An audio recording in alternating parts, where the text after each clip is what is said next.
L'océan abrite 80% des formes de vie connues sur la planète et produit la moitié de l'oxygène que nous respirons. Le protéger, c'est donc préserver la vie sur Terre. Mais 4 menaces majeures pèsent sur l'océan. Elles ont une seule et même cause, nos activités humaines. La première, c'est la surpêche, c'est-à-dire lorsqu'on capture trop de poissons pour que son espèce puisse se reproduire de manière durable. L'ONU estime qu'un tiers des stocks de produits de la mer sont surexploités dans le monde. En cause notamment l'augmentation de la demande en protéines animales, la pêche illégale ou encore le soutien des gouvernements aux grandes flottes de pêche. Dans l'Atlantique, la sardine et le maquereau sont considérés comme surpêchés.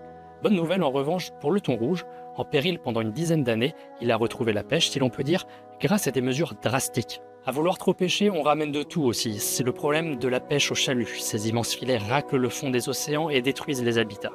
Ces filets sont souvent perdus, jetés, abandonnés, ils piègent les animaux, dérivent, puis se désagrègent en microparticules qui seront alors ingérées par les poissons. C'est d'ailleurs le deuxième grand fléau, la pollution plastique. Elle représente au moins 80% des déchets marins. Un traité contre cette pollution est en négociation depuis 2 ans et devrait aboutir en août prochain.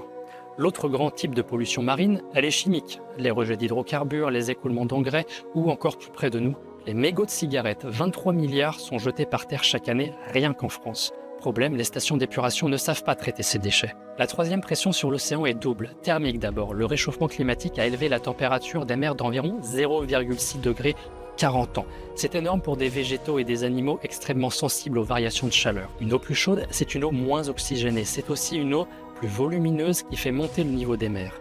Pression chimique ensuite, l'océan capte 30% des émissions de gaz à effet de serre. Il est calibré pour ça, mais jusqu'à un certain point seulement.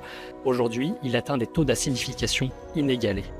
Chaleur et acidité affectent directement le développement des coraux, du phytoplancton, des crustacés dont le squelette est calcaire, bref, toute la base de la vie océanique. La dernière menace, c'est l'exploitation minière des grands fonds marins. Le plancher de l'océan regorge en effet de minéraux indispensables à notre transition énergétique terrestre. On en parle beaucoup car cette industrie pourrait devenir réalité très prochainement.